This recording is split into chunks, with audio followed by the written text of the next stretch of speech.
Hi everyone, welcome back to Agriclarity. Today we are back with another session of MCQs practice for this year's mains examination of IBPS AFO. Okay, so this session includes the questions from two subjects, entomology and pathology, for particularly for the fruit crops. Okay, and in the coming session, I'll be discussing in the same format, I'll be discussing the cereal crops and vegetable crops as well. Okay, and after these two sessions are over, I'll be coming with the combined session of sericulture, apiculture and lag culture related questions. Okay, so please subscribe to our channel.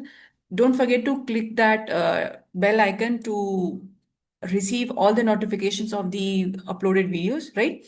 And before starting on today's session, let's discuss what are the areas which are generally targeted, or we can say what are the topics or subject, say we can say areas of the entomology or pathology related questions regarding these crops. Okay, firstly the questions are asked from this their scientific name or causal organism. Okay, then what are the peculiar symptoms? Okay, and if there is any peculiar symptoms of their adults, because there was one question regarding white grub in the previous year examination of the IBPS, where they have asked the how male and female of the white grub is can be differentiated, right? So any peculiar symptom or any different kind of uh, note of, identification marks present on the adults or the pupa or the egg, right?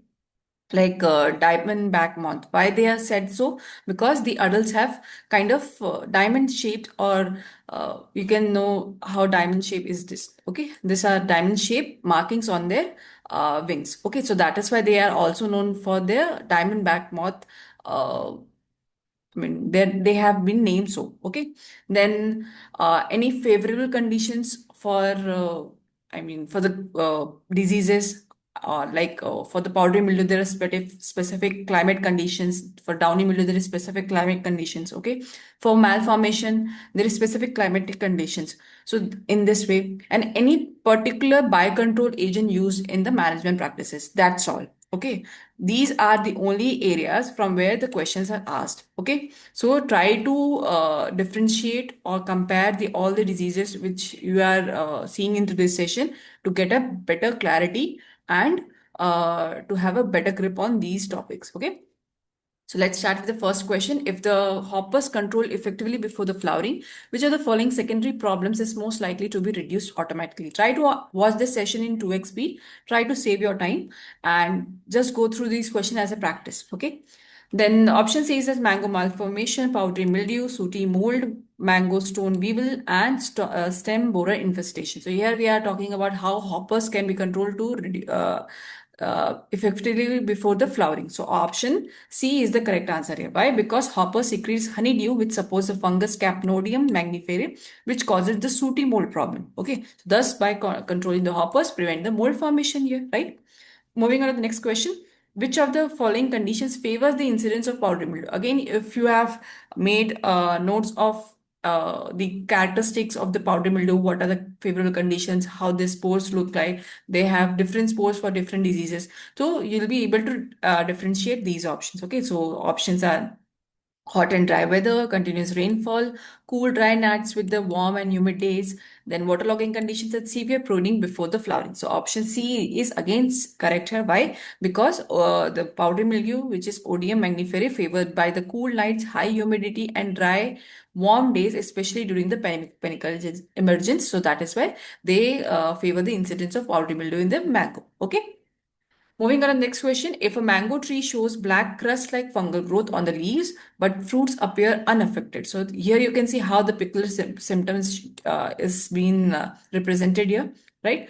So which are the following immediate management practices or step will be most effective here? By spraying the copper oxychloride, controlling the sap sucking insect like hoppers and mealybugs, increasing the nitrogenous fertilizers, spray carbendazim or apply urea during the flowering. So you can see we have discussed in the previous slide also, the sooty mold is known to have a black crust like fungal growth on the leaves. So that is why we have to control the hoppers and mealybugs here, right?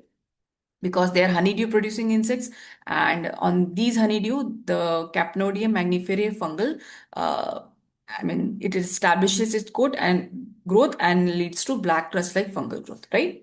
So which is known by sooty mold. Again, next question is, if a farmer notices black incrustations on the mango leaves after hopper or mealybug infestation, the problem is the probable cause of that. I mean, what is the probable fungus there? Okay, we have discussed earlier. I have given it here to just practice the scientific name here. So the answer is again C, the Capnodium magnifera. Okay, so option 1A is the powdery mildew problem. Fusarium subgulantis is malformation, mango malformation pathogen. Then D and E have no relation with the mango problems. Okay. Next is which pest nymphs ascend mango trees during the November-December after hatching from soil-laid eggs. Okay, so again, here the particular favorable conditions when they, or we can say how, when the generation of that particular pest starts is during the November and December. So options are hopper, stems, borer, nut weevil, mealybug, and aphid. So the correct answer here is option D. Okay, so mealybug are the, I mean, if you have these options and you can easily differentiate by the just nymphs. Okay, if you are familiar with the orders and family, then what are their uh, pre-adult stage are known by, then you will be, I mean, feel that you can easily eliminate the options here, right? So option D is correct because mealy bug eggs hatch in soil and nymphs climb trees in the winter. And if we go for the option A, hopper lays egg in the buds, not in the soil. Okay. Then stem borer lays eggs on the stem or the we can say bark, and see the mango nut weevil they lay eggs on the fruits. So in this way we have uh, discussed the all the egg laying pattern of the all the major pests of the mango, right? Moving on to the next question, the vascular discoloration as reddish brown streaks in the pseudostem and longitudinal splitting are diagnostic symptoms of. So here we have move on to the banana diseases. Okay, so option C is a Singatoka disease, Panama wilt, bacterial wilt, Moko disease, and tip over disease. So answer here is option B, Panama wilt. Okay, so how Panama wilt is seen? It causes vascular streaking. Let me take this. Okay. It causes vascular streaking due to the fungal invasion through xylem tissues.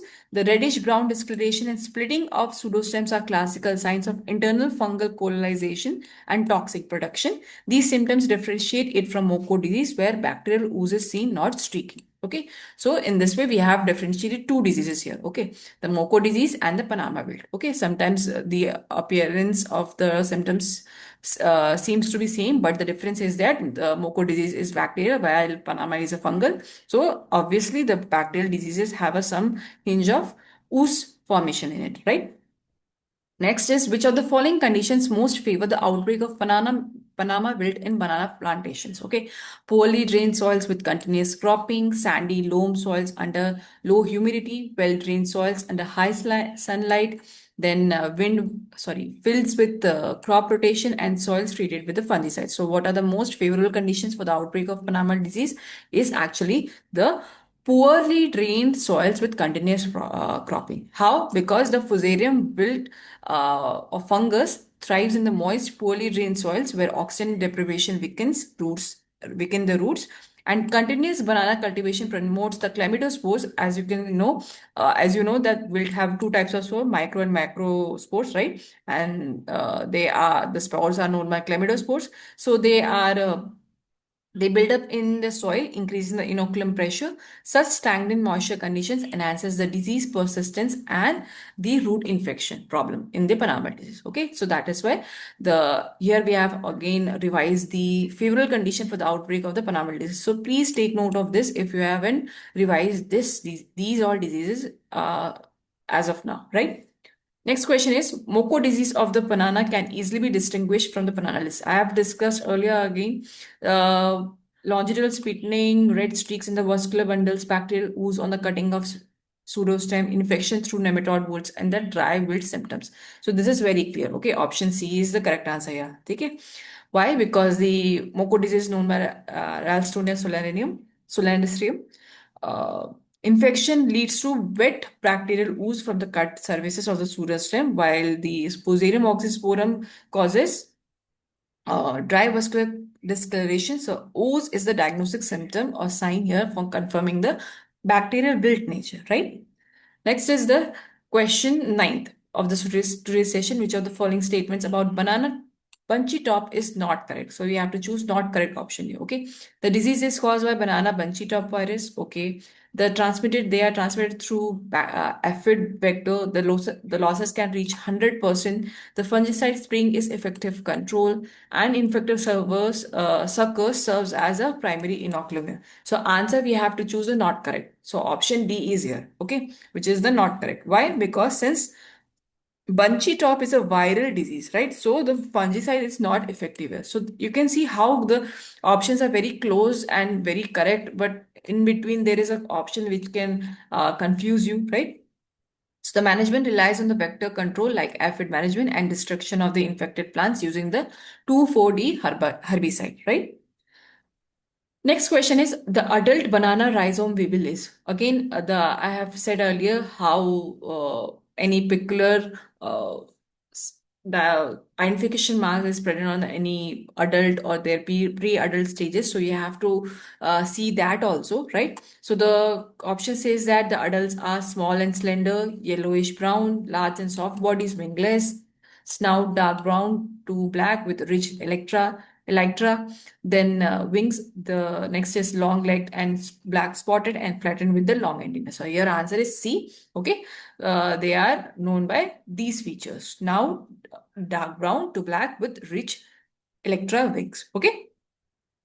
Next is which of the following conditions favors the banana aphid multiplication? So you have to choose the banana aphid multiplication conditions of favorable environmental conditions. So option says that high temperature and low humidity, excess sunlight, high humidity with moderate temperature, low soil moisture, and drought stress. So here the answer is generally the option C. Why? Because the Pentalonia nervosa thrives, which is the aphid, banana aphid, thrives under the humid and moderately warm conditions. So generally the condition here I have mentioned, the humid and moderately warm are very similar for all the aphids multiplication. So you can revise here from here also. Okay, humid and moderately warm climates are for the aphid multiplication. Okay, where the tender plants tissues are abundant. So these conditions enhance the reproduction and banana bunchy top transmission risk. Okay, so from here we have discussed about the aphid also. Okay,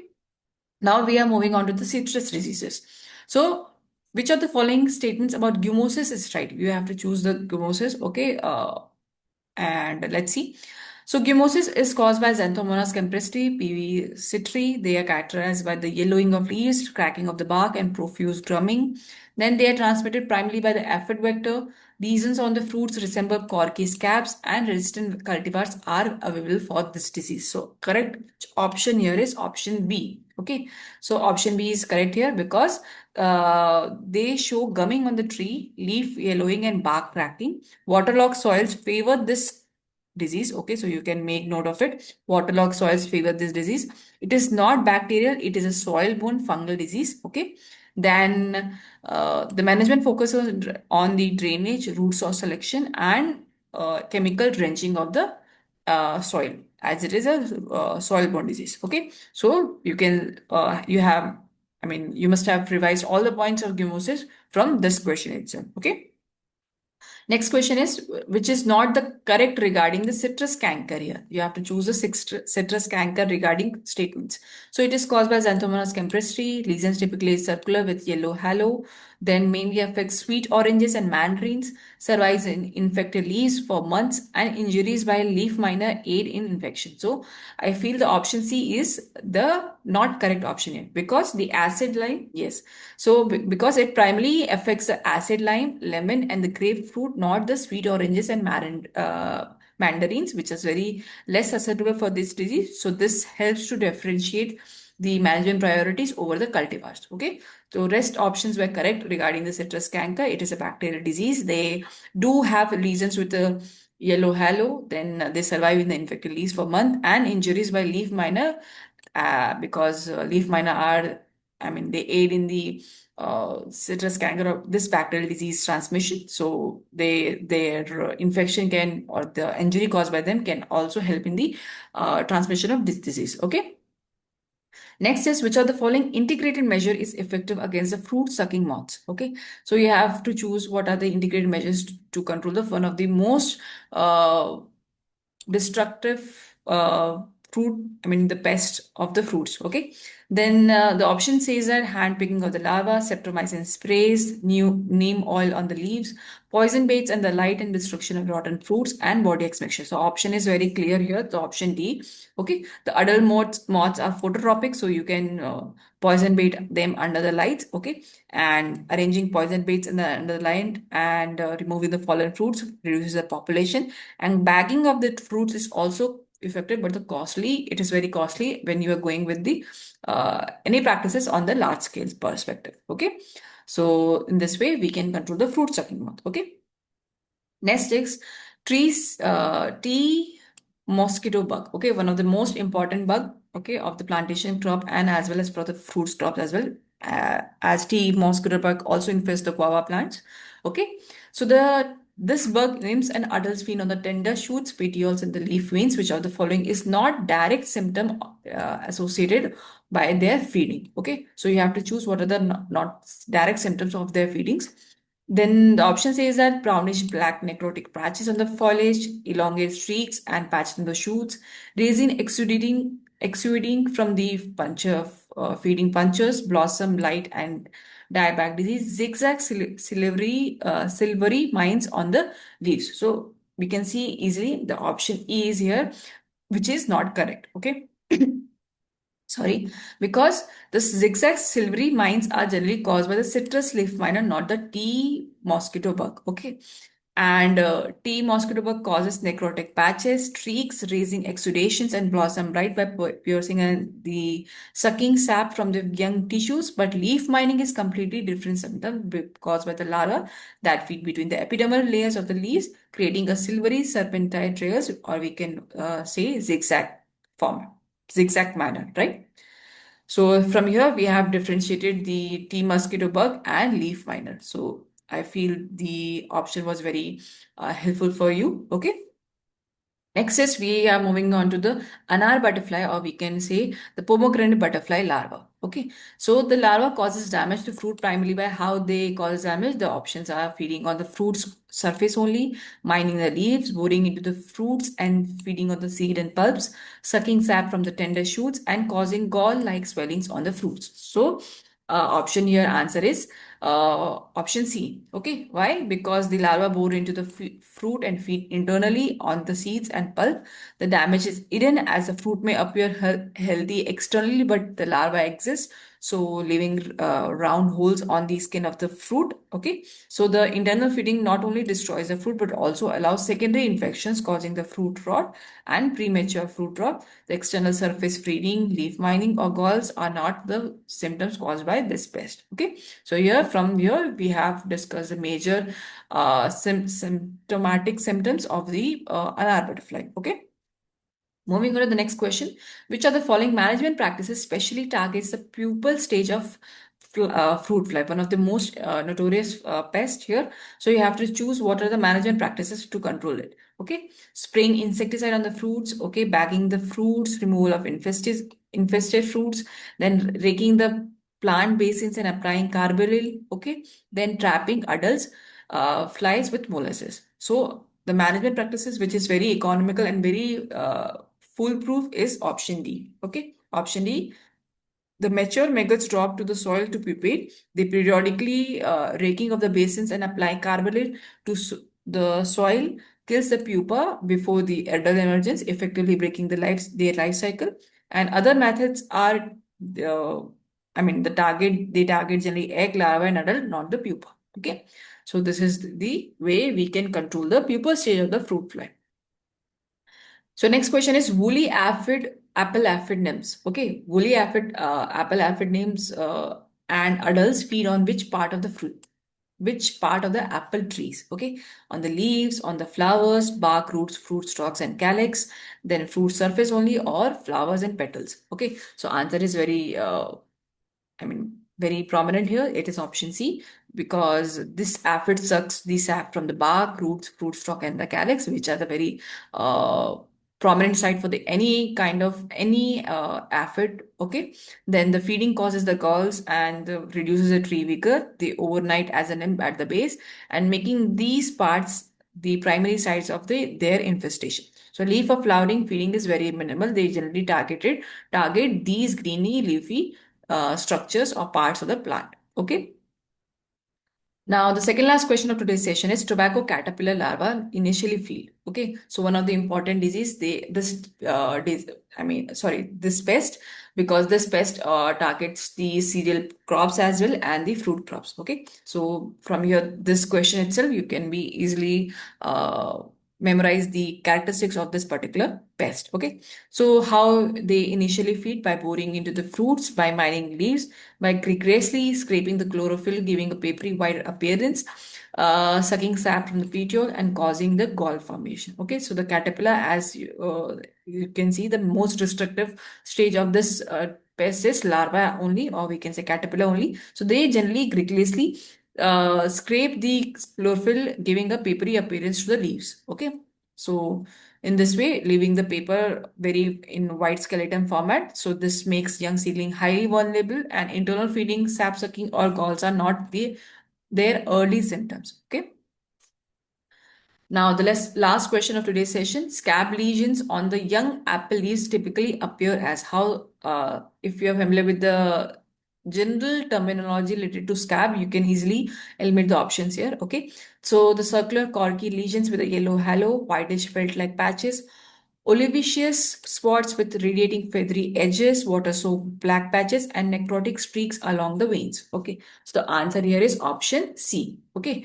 Option C is says that in the apple scab lesions on the young leaves are olivaceous initially, and they turn dark brown to black. On the young foliage, the leaves have radiating appearance with feathery edges due to fungal growth expanding in multiple directions. So other options described are: the B option is describing the powdery mildew diseases. Okay, the D option, water soaked black patches, describe the fruit rot or file rot problem in the apple, and the next is the necrotic streaks with along the veins, describe the T mosquito bug damage. Okay, from here we have discussed all the options, right? Very good. Okay, so that was it. Do let me know what are the topics you feel that you have not covered. We can also come with the sessions for that also. And if you're feeling that any of these questions were not, I mean, you feel that any question or any particular crop you want us to go with the detailed MCQ question session, then please let us know in the comments below. Okay. And this was it. So thank you and have a nice day.